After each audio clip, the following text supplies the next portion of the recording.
Hi there. Now, I hate the word budget, but it is an undeniable fact that a conscious spending and savings plan is central to a stable financial foundation, especially for those on an unpredictable earning stream. In fact, it is the key to living a less stressed life. So if you are on an unpredictable income and you're throwing your hands up in the air in despair, trying to get on top of your financial goals, take a look at this video and see how it can be done.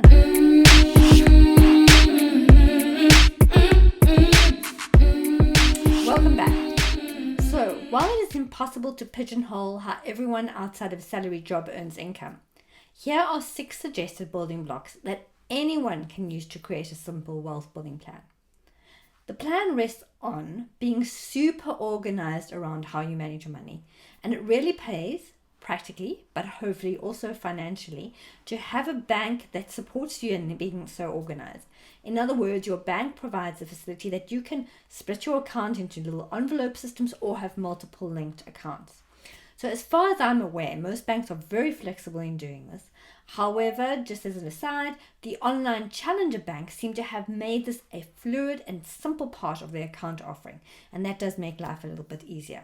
So on that note, let's jump in to building block 1.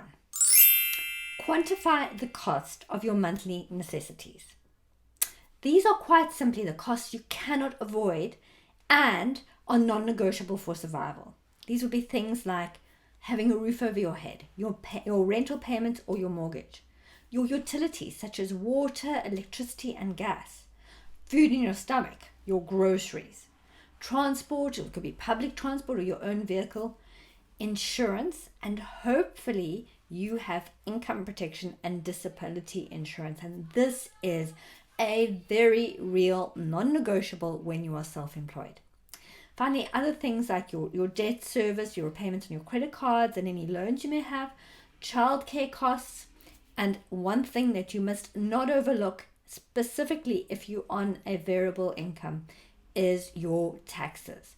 These fall right into the top priority, as the taxman will take no excuses for non-payment. Moving on to building block number 2. Now that we have some clarity on where our money is going, let's take control and make sure we provide for our necessities every time we get paid. So in addition to your main transactional bank account, I suggest you create 7 subcategories or 7 separate bank accounts. Yes, I know, 7 sounds like extreme overkill, but bear with me on this one, it will make sense. So the first savings account you're going to open is your necessities savings account, and we've already identified what those things may be. The second one is a tax savings account, and we've once again said that this is a non-negotiable priority that we need to provide for. The third is a saving for pension account. The fourth is a saving for your emergency fund account. Your fifth is a save to invest account.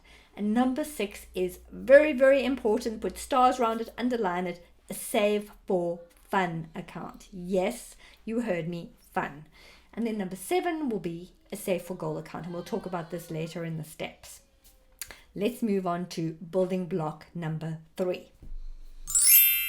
Building block number 3 is where the practicalities of putting this all together happen. And while it's going to sound a little bit complicated at first, once automated, this will run like clockwork and be simple. So the first thing, you receive a cash flow. Allocate the first 20% to your tax saving account and the remainder to your saving for necessities account. Now, once that saving for necessity account has enough cash in it to meet your necessities for the month, you're going to allocate it to your other accounts. So a cash flow comes in, 20% goes to tax, 20% goes to your save for pension account, 20% to your save for emergency fund account, 20% to your save for invest account, and 20% to your fun account.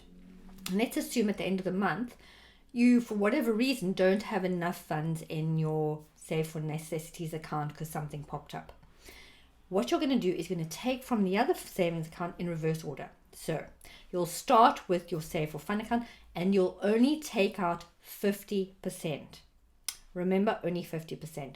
Then you'll go to your Save for Invest account and so forth until you've got enough in your necessities account to meet your necessities for the month. And while it's a priority to meet your monthly costs, it doesn't mean that you don't get to leave a small token of appreciation for what you've done. So the 50% that you leave behind in your Saving for Fun account, although it may be a small acknowledgement, it's really important to recognize the positive actions you are taking and how hard you're working. Being a solo entrepreneur, no matter how big and successful your business, is hard work. And so it is vital that you reward yourself for all you're doing to build this bigger life and vision.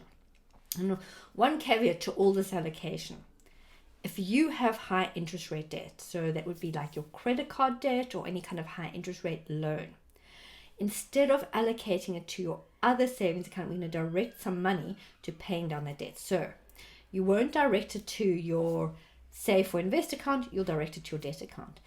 In addition, if you really want to get laser focused and turbocharged on getting rid of that debt, rather than putting 20% to your pension, put 10%, and 20% to your emergency fund, put 10%, and use those excess funds to nuke that debt. One thing to remember though, if you are paying down debt, don't raise any more debt. So on that note, let's move on to building block number 4. While building block number 3 was about the practicalities of putting this together, building block 4, 5, and 6 is about using these savings accounts to create our foundation of financial stability from which we can grow our big financial vision. So the first of these is our building block number 4, the Saving for Emergency Fund account. So every month when you're doing your allocations, you're going to be trying to build up the Saving for Emergency Fund account to cover at least 6 to 12 months of your necessities. And this is a totally strategic building block because it sets you up to confidently face whatever challenge comes your way, as you've created a buffer zone of protective income that you know is there no matter how your month turns out. And the surprising outcome of having this buffer for many people is that it frees them up to be more creative and to more open to possibility instead of just trying to scramble to make ends meet every month. And this freedom is the fuel to your business growth. That's why it is extremely important that you continue with these allocations and build up these little pockets as we're doing. And let's now move on to building block number 5. Building block number 5 is another extremely important building block because it sets us up for our future stability. And this is a contribution to a formal pension plan. So as soon as we see every month that our necessity savings account is funding itself without having to draw from the other savings account, it's time to start a formal pension plan. So you're going to initially choose your monthly contribution as the amount that you're regularly putting into that Save for Pension account. So let's assume after you've made all your other contributions to your other little envelopes, you have every month consistently be able to put £100 into your Save for Pension account. That is going to be your monthly contribution to your formal pension when you set it up. As you find that you're able to transfer more and more to the Save for Pension account, you're going to build up your monthly contribution to your formal pension plan. So ultimately, once you've established your emergency fund in full, that's a 6 to 12 month emergency fund, anything that you transfer to your Save for Pension account is automatically going to get swept into your personal pension plan. Make sense? Good. Let's move on to building block number 6, the last one to success. Well done. You've made it to building block number 6. And this is the building block where we transfer all the remaining savings accounts to more formal vehicles. As soon as you've had your emergency fund fully funded, so your emergency savings account is at 6 to 12 months, and you've set up your formal pension plan, it's time to set up your investing vehicle. And typically what we do is we set this up on a platform such as Vanguard, Fidelity, or any of the robo-advisors such as Nutmeg, Wealthify, Wealthsimple, and I'm hoping any of these sort of ring some familiarity bells with you, but I do have videos on Investing 101 to help you in this regard. Now, as with your pension plan, you're going to set up a monthly contribution to your investment vehicle based on the minimum amount you've been able to put into your Save for Invest account. And then as you are able to transfer more to your Save for Invest account, you can then transfer more across to your investment platform. Remember, we fully funded our emergency fund, so we don't need that monthly allocation into our saving for emergency fund account. So what you're going to do with this amount is you're now going to allocate it to Save for Goals. And the Save for Goals account is typically your goals that you look to achieve within less than 5 years, such as saving for a house deposit, a wedding, your Christmas gifts, or a dream vacation. And the reason why you'll keep these Save for Goals in this saving account is these short-term goals, you don't want to put this into an investment vehicle that you'll potentially have to liquidate at the wrong time to be available to meet your goals. So while this whole process of the building blocks is not foolproof or a scientific approach to building wealth, what it does do is it creates necessary habits, disciplines, and processes that will do that. So once it's implemented and operational, it's quite simplistic, and that's exactly what you need when you are facing the daily complexities of building a business.